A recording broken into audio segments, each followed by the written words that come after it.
Hello and welcome back to the Troutman Pepper Locke Battery and Storage Podcast. I am your host, Bill Derasmo, partner at Troutman Pepper Locke. Today I am joined by my co-host and my partner and colleague, John Leonti. He will be making my job easier today as he will co-host this episode. John and I are sitting down with Todd Crescenzo and Jorge Diaz Schneider, both of whom wear many hats for companies like Clear Creek and Ion, and we will give them a chance to introduce themselves and introduce their companies. But before we turn to Todd and Jorge, why don't we give John, my co-host, a chance to introduce himself and his practice. Thanks, Bill. Todd and Jorge, thanks for joining us today. John Leonti, based out here on the West Coast in Los Angeles. I'm a project finance lawyer, and I've had the opportunity and privilege to work with Todd over the last several years on several investments, and so excited that we get the opportunity to talk to Todd and Jorge about one of my favorite topics, batteries and battery storage. So looking forward to this conversation. Thanks, John, for joining me today and making my job a little bit easier. All right, well, why don't we turn to our guests? I don't know, Todd, if you want to go first, and then Jorge, and love to hear about your individual careers, and then Clear Creek, Ion, and whatever else you guys want to talk about. Absolutely. Thanks, Bill. Thanks, John. And thanks to the entire Troutman Pepper Locke team for hosting Jorge and I. As John mentioned, we have been attached to the hip Troutman Pepper Locke and Clear Creek Investments for a number of years now, and just excited to be doing this with you all. So thank you. Just a little bit about myself, Todd Crescenzo, managing partner at Clear Creek Investments, and what we do at Clear Creek, and then I'll turn it over to Jorge. But Clear Creek, we're a California-based investment manager. We focus on three critical but resource-constrained sectors, food, water, and energy industries and sectors, and we invest through a lens of innovation and sustainability as a multi-stage investor, and actually as a crossover investor. We invest out of one fund. It's an evergreen fund across those sectors and companies with deep technologies driving innovation in those sectors. And so Ion Storage Systems is a portfolio company. It represents, as early as we would invest, we were fortunate to co-lead their Series A about 3.5 years ago. And the company has now matured 3.5 years later and is entering a Series B stage, but really represents a company that was at a commercial inflection point that we could underwrite a roadmap to, be an engaged investor as board members and solution providers to being accretive to that journey, right? And so I'll speak the investor speak over the course of this podcast. And really, Jorge is the leader of Ion Storage System doing the hard work. And so we appreciate that, but we're there to be solutions-oriented as a engaged value-add investor. With that, let me turn over to Jorge. But again, thank you, everyone, for having us. Excellent, Todd. Thank you. Bill, John, delighted to be here. Jorge Diaz Schneider, CEO of Ion Storage Systems. E-mobility veteran, which sounds strange when you say it like that, but I have been in the e-mobility space for more than a decade and jumped at the opportunity to lead this amazing company after 4 years with Albemarle Corporation, where I led the Advanced Energy Storage Materials Global Business Unit. Albemarle, of course, the largest lithium provider in the world, hired me basically to look for downstream lithium opportunities. So basically materials that are beyond lithium hydroxide and carbonate in the battery space to power these next generation batteries, including solid state. And the reason I came to Ion is quite simple. Ion wasn't my customer, and they were never going to be my customer because the solution was elegantly simple and came at just with tremendous amount of pragmatism and technical elegance. And I couldn't wrap my head around it, if I could be completely honest. And so when the opportunity came around, I did not think twice because I had spoken to the majority of the startups and each one has its own merit. Each one has been focused on either specific segments and has kind of done very well working around some of the technical complexities that is a solid state battery. Ion struck me as being really a tide that lifts all boats. It is a technical solution that is decisively focused on the anode, and it can be deployed to basically any type of battery architecture. And so that was really core to the purpose. That has always been our adventures in batteries. And so I was delighted and quite humbled to get the opportunity to lead just an amazing group of people. Prior to Albemarle, and the reason why I call myself an e-mobility veteran is I have been in this since 2013. And I helped a specialty chemicals company known as Locke Corporation at the time, now Parker Lord, since the acquisition by Parker Hannifin in 2019. It was a very nimble, tremendously innovative company, and I helped them dive into the e-mobility space and help commercialize their set of thermally conductive resins and adhesives. Delighted to be here and looking forward to the conversation. Thank you for having me. Well, thanks for that. And why don't we dive in with Ion? It sounds like it was a no-brainer for you to go there. And it sounds like Ion has a way to differentiate themselves. Why don't you talk about that and give us what makes Ion special in the marketplace? I would say there are three things. Let's describe the technology first.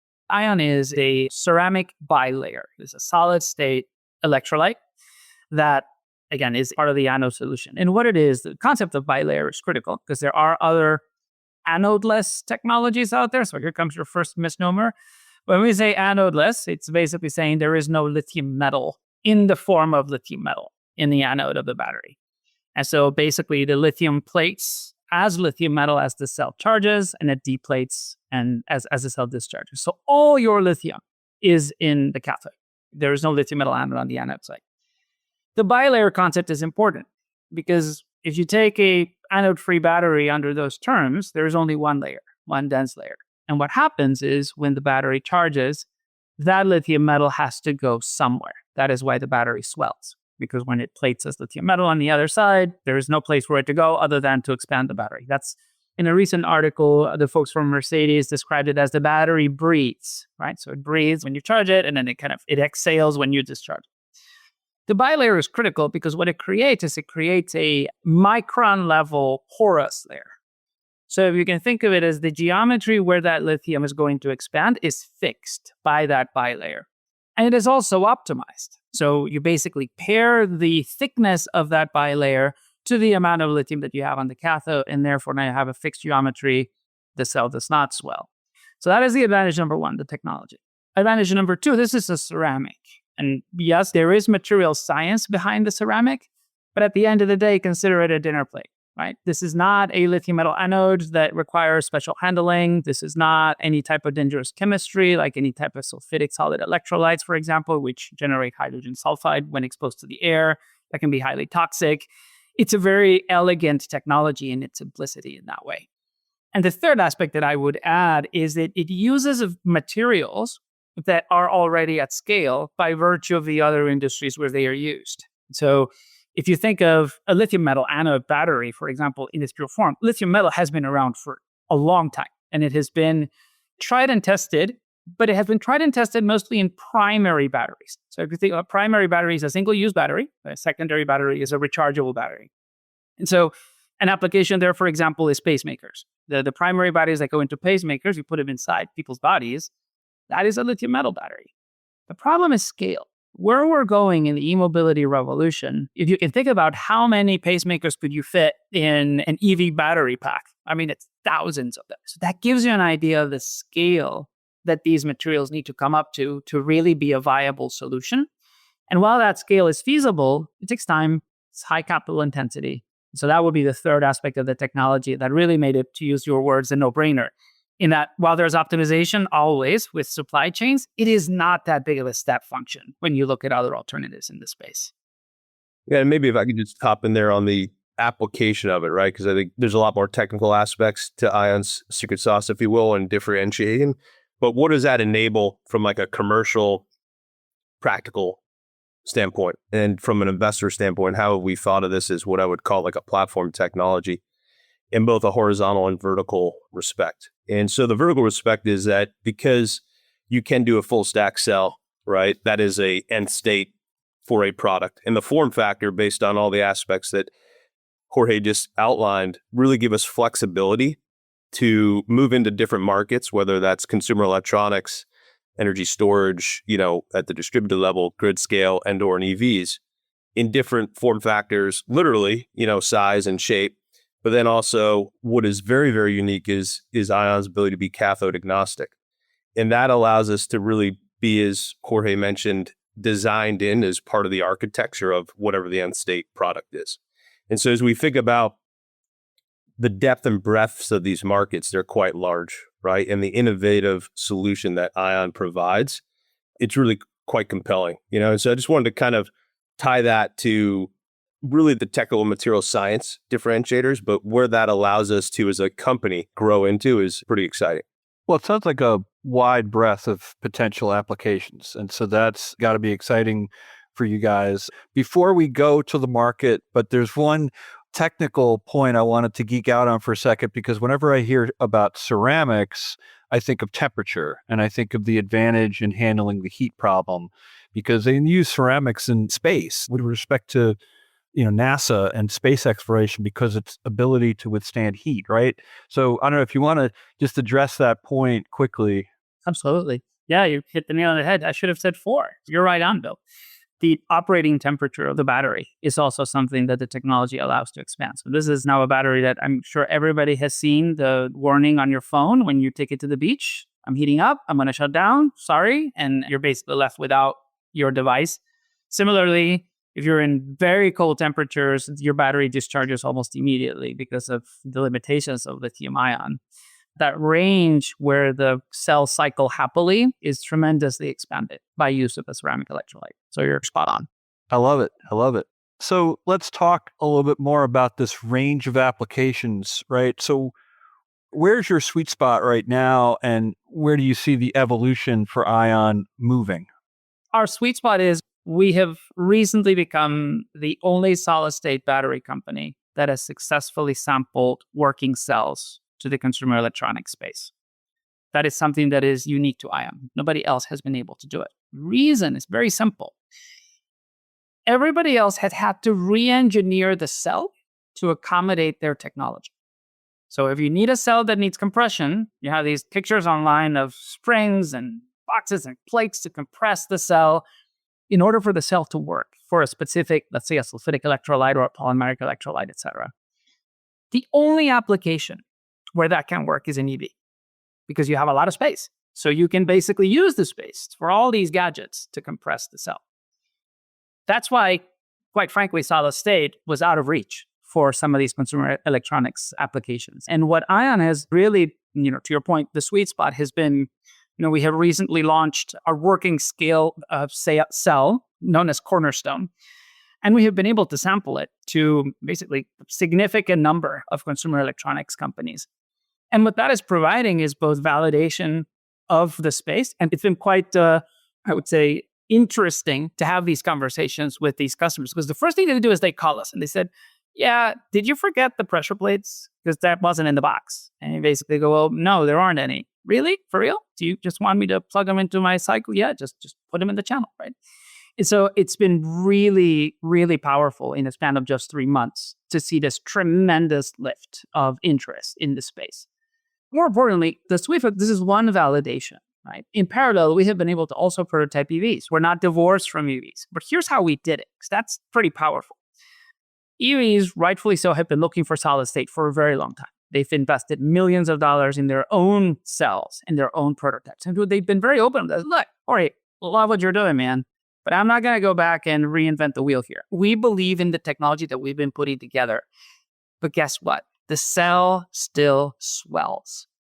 Would it be possible for us to sample your anode as a solution, not your cell? Of course, for us, that's an immediate absolutely. We're not here to reinvent the cell. We're here to enable all of those cells. And so it's been very powerful, again, in the same 3 months, to be able to supply 2 types of prototypes. Cornerstone, which is the technical solution in the form of a cell for consumer electronics purposes, and in the form of an anode for EV and NEV validation. And so, Todd, from your perspective, how do these features position ION to compete with the traditional battery players? That's a great question, John. I think it gets back to my point earlier or comment earlier about enabling technology, right? And so the example Jorge just outlined hits the nail on the head, right? We can obviously do a full stack cell, but being able to also provide an enabling technology in the form of an anode that empowers their existing cell and chemistry designs that they've built out and have spent a lot of money on is a less friction path to move forward, right? At the end of the day, the adoption cycle in an EV is quite long from a qualification standpoint. If we just think about from R&D to production, it's incredibly long. The TAM is quite large, but it takes time and it's capital intensive. The ION technology circumvents that or short circuits that, because as Jorge just outlined, he can go directly to EV customers and start talking about how it's enabling them. And I think that's really the differentiator here is depending on what end market we have bookends, right, that we can bring to the market with a commercial solution that's really, really technically differentiated. And Jorge, you mentioned Cornerstone. So where does this achievement put Ion in the competitive battery market? What do you think's next? So the next stage is what Cornerstone is achieving is it is making the technology real for the segments. It is validating our commercial roadmap, and it is generating a lot of interest. It is basically saying all the things that we don't believe the technology can do are proven with Cornerstone. Here's dovetailing off of Todd's comment. I think it's very important, right? If you look at other alternatives, because everybody's working around limitations, most solid-state batteries are going after it with a single cell prototype. And that's not the path that Ion's technology needs to follow, right? So the next step, as we continue to gain success with these customer electronics, we have the flexibility to identify targeted adoption platforms within consumer electronics. So think about that, right? So rather than building a battery that meets the cost threshold for the EV space, which is where everybody's going, okay, make it cheap, double the energy density, make it safe, all those things. We don't have to go there.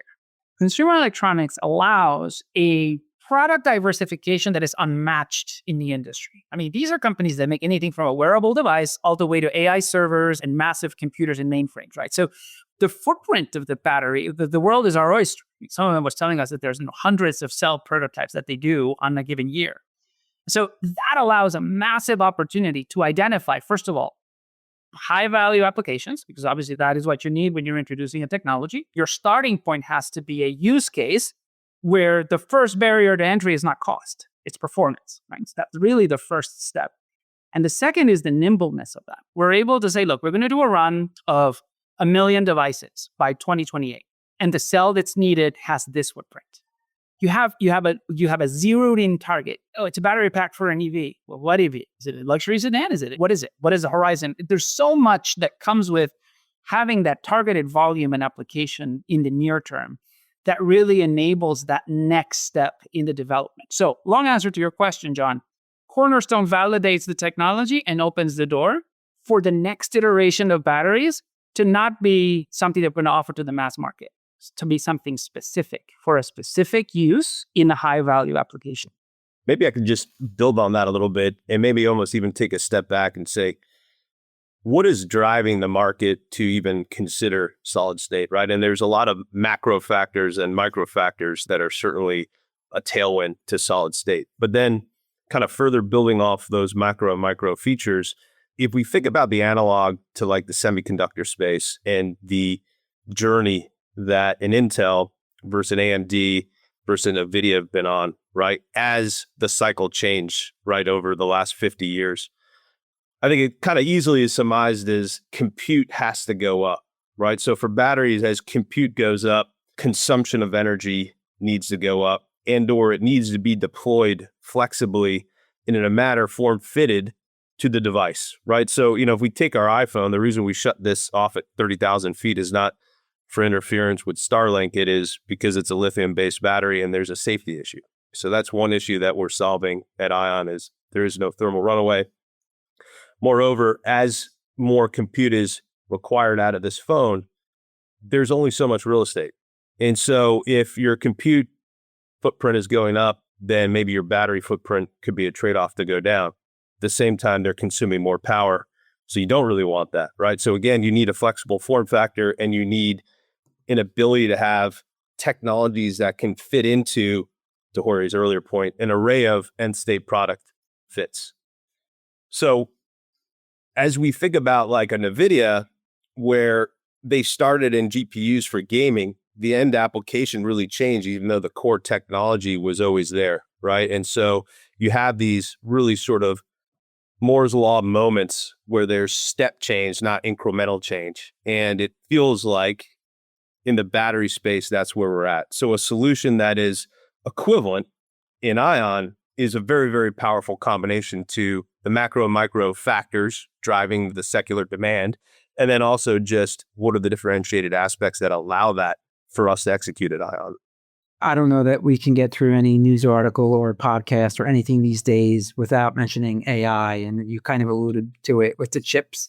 So Just from a, maybe not an application perspective, but how is AI impacting your business, whether it's from a technology perspective, just from a science perspective, research perspective?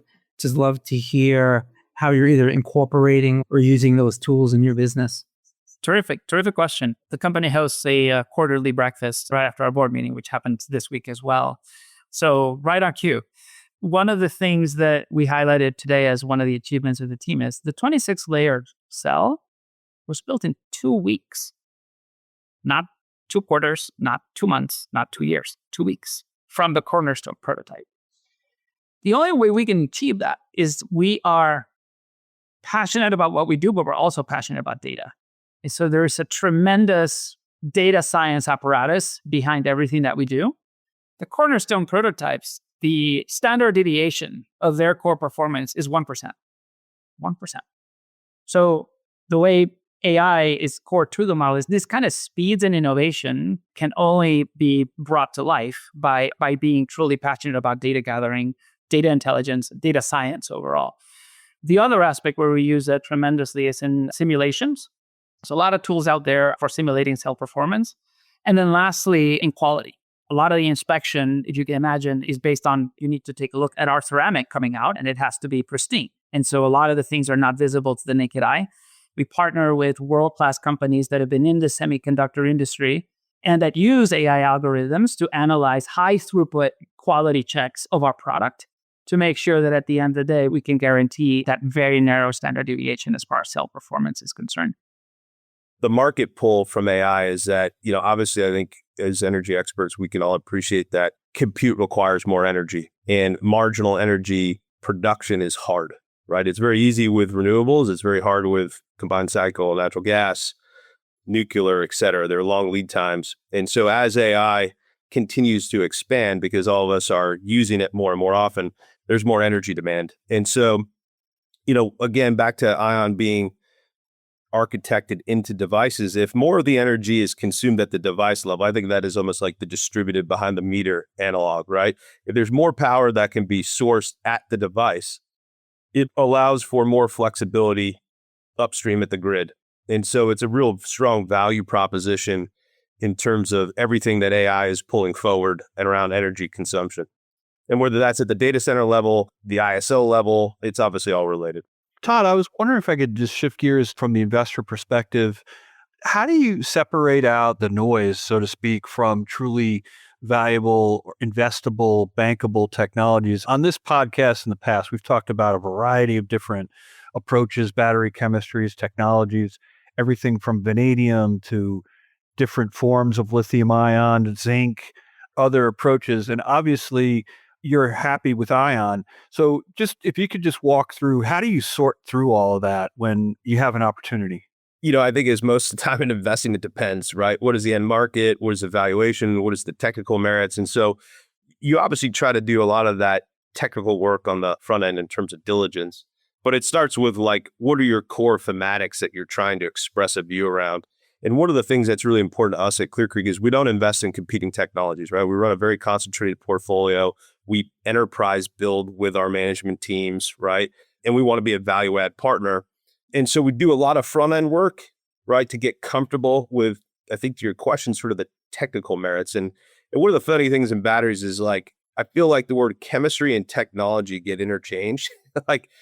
This technology versus this chemistry. And the reality is it's kind of like coal, natural gas, or nuclear. They're all a solution depending on, marginal costs, right, of production. And again, what are you trying to achieve? We never thought of coal as solving a capacity issue in PJM because it's too expensive to kick up. It's a base load solution, right? And we need base load because then you could add an incremental load that is part of a capacity price market, and you could use combined natural gas cycles. So I think at the end of the day, there's a lot of different solutions in battery chemistries based on end market application. And then, sort of for us, as we've built out our portfolio in sort of broad strokes, what we'll call energy transition, we've really been thoughtful about those end markets and what the needs are, and can the technology provide a solution? So for us, Ion is really the deep innovation technology that has a lot of solutions to a lot of end markets, but it was a little earlier stage, right? So we need to be patient and work with the team and grow the technology to where we think and know it can go. On the other hand, we have a portfolio company that is in market. It's a very unique technology, but it is, very much solutions oriented for grid scale storage next to the data center. And then we have a portfolio company that is really the pulsing energy technology for when the grid may go down and that backup battery system that can store for 8 to 12 hours comes on, right? And that's a very different part of the value chain. And so there is no one silver bullet, not to, skirt the question. I think it just really depends on those end market application needs. Yeah, I think the wholesale markets are at a really fascinating point in time right now. And so I would ask you, while we're on this topic, where do you see long duration storage going versus a typical maybe 2 to 4 hour application for a grid scale battery? I mean, John's probably the real expert to answer on that, but I'll give a reasonably informed view, which is I think we are moving to a similar analog as to what we have in the current, let's just say, energy portfolio on generation, right? It's a mix of coal, it's a mix of nuke, it's a mix of wind, it's a mix of solar, it's a mix of natural gas, mix of oil, mix of steam, et cetera. And so as we think about how then in batteries, each of those break down into whether it's 2 to 4 hours, 1 to 55 seconds, or 8 to 12 hours, right? Those are all going to be parts of a stack, right? And I don't know they'll be deployed like in an ISO case where you're going to have day ahead markets, but certainly will shift the duck curve, right? And that will have an impact on price. And so maybe it's like if we think about the, on peak hours versus off peak hour pricing, you might see shifts in that. You might not have as much capacity pricing in a PJM marketplace because some of that pressure has been taken off through the different form factors of batteries that are integrated into the broader system. Yeah, I think just really quickly on that, the regional markets are grappling with that issue. And some of the things I've seen is different regions are playing around with, are there other ramping products or energy market products that might be able to take some of the heat off of the capacity market, because the capacity market issues have become so difficult, so controversial. But yeah. I think we're in the early days on that, right? I think there is going to be very innovative market-based solutions to solve for that. I mean, this is kind of pie in the sky, but to your point on the regional ISOs, it's like, Texas has a very different need than PJM and California has a very different, resource base relative to, say, MISO. And so, could you produce electrons in California, store them in a battery, drive them to MISO, plug it in, right? And then arbitrage off and on peak prices? I mean, again, I'm being extreme for the purpose of you're basically just arbed out transmission, but that is really the key, right? So there's a lot of things that are going to play out in energy transition that are still forthcoming. And I have no doubt that, investors in Wall Street and energy traders will come up with very creative solutions around that exact point, Bill. I do think that long duration storage has a role to play. I think both in the ISO markets and in the regulated markets, it's just a different use case, but there's clearly a need for that because in both those markets, look, you have intermittent resources that are there, and particularly with some of the firm requirements of the data centers and others, it's just there seems to be an opportunity for all of that so long as those folks can bring it to scale. Really appreciate you guys being on the program today. It's been an interesting discussion. I think we got a lot on ION. We got some on Clear Creek. We got some on the energy markets. So really appreciate you guys being on the program. Why don't I give you each the last word here, but I will just say thanks again. Thanks for having us. We really appreciate everything Troutman Pepper Locke does for us as a firm. And so from the bottom of my heart, just, thank you very much. Thank you, Bill. Thank you, John. Delighted to have taken part in this conversation, the first of many to come. I'll wrap up with this. One of the things that is often taken for granted is the support of the investor community for the vision, the purpose, and the execution of that vision. And so one of the things that makes this partnership with Todd and our other investors that have been with ION since the beginning is, a relationship based on genuine trust and the camaraderie that comes with taking on tough challenges for solving things that we all feel very passionate about. So that is one thing that I would leave you with, that, again, it is something that I certainly do not take for granted and that I'm absolutely convinced is one of the elements for success of what we are in the process of achieving. So thank you. Well said. And maybe just one last thing around that is what motivates us all is, I think probably thinking forward and doing better for the next series of generations, right? And Ion to me represents that technology that can really have impact in energy freedom. It's a US-based developed technology. It's great that Ion was never a customer of Jorge when he was at Albemarle, right? Because it's the lithium-free aspect. So it is what drives innovation that is so central to Ion. But really that energy freedom for the US in terms of energy security and broader policy implications, but also really innovation. Well, excellent. On that theme of trust, we appreciate that you trust and partner with us and our firm, Clear Creek. So appreciate that very much. And John, why don't you go and you really, truly will get the last word. This is a great conversation. Appreciate that we were able to get this on the books. It took us a minute to have this conversation, but I'm glad we did. And thanks again, and I appreciate your time. Copyright Troutman Pepper Locke, LLP. These recorded materials are designed for educational purposes only. This podcast is not legal advice and does not create an attorney-client relationship. The views and opinions expressed in this podcast are solely those of the individual participants. Troutman does not make any representations or warranties, expressed or implied, regarding the contents of this podcast. Information on previous case results does not guarantee a similar future result. Users of this podcast may save and use the podcast only for personal or other non-commercial educational purposes. No other use, including without limitation, reproduction, retransmission, or editing of this podcast may be made without the prior written permission of Troutman Pepper Locke. If you have any questions, please contact us at troutman.com.